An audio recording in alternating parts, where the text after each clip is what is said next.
السلام علیکم ورحمۃ اللہ وبرکاتہ۔ عزیزان گرامی، طبیعت کی ناسازی بھی ہے، لیکن لوگوں کے سوالات کے جوابات تو جب میں مرشد باز ہاؤس میں ادھر ہوتا ہوں یا فرنٹیئر پشاور ہوتا ہوں تو ضرور دیتا ہوں، یا سوات میں ہوتا ہوں، لیکن دوران سفر میں موبائل یوز نہیں کرتا اور سوشل میڈیا سے دور رہتا ہوں۔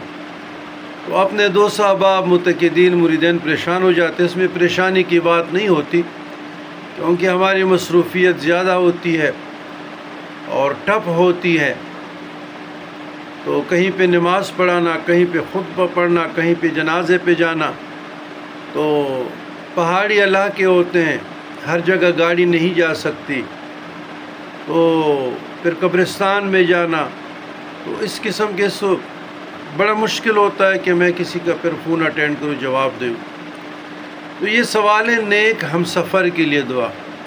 اس پر تو کافی ویڈیو بھی میں نے شیئر کیے ہیں، وظائف بھی بتا رہا ہوں، لیکن آج آپ لوگوں کو صحیح بخاری حدیث 3742 3742 نیک ہم سفر کے لیے، چاہے وہ میل ہو اور فیمیل ہو، مرد ہو عورت ہو، لڑکا لڑکی ہو، تو اللہم یسر لی جلیسن صالحن، اے پروردگار عالم مجھے نیک ہم سفر عطا فرما۔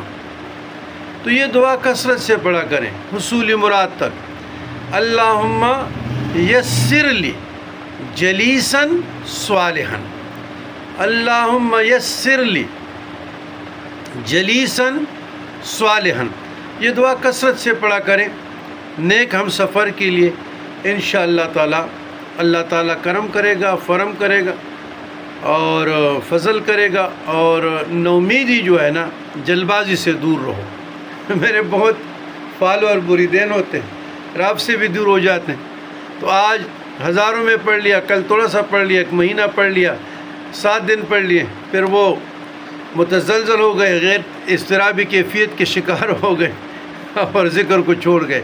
یہ نامرادی کی دلیل ہے۔ جلد بازی نہیں ہونی چاہیے، جلد بازی میت کو دفنانے میں ہونی چاہیے، جلد بازی جب اولاد جوان ہو جائے نکاح میں ہونا چاہیے، جلد بازی نماز میں ہونا چاہیے، تو ان کاموں میں تو آپ کرتے نہیں ہیں۔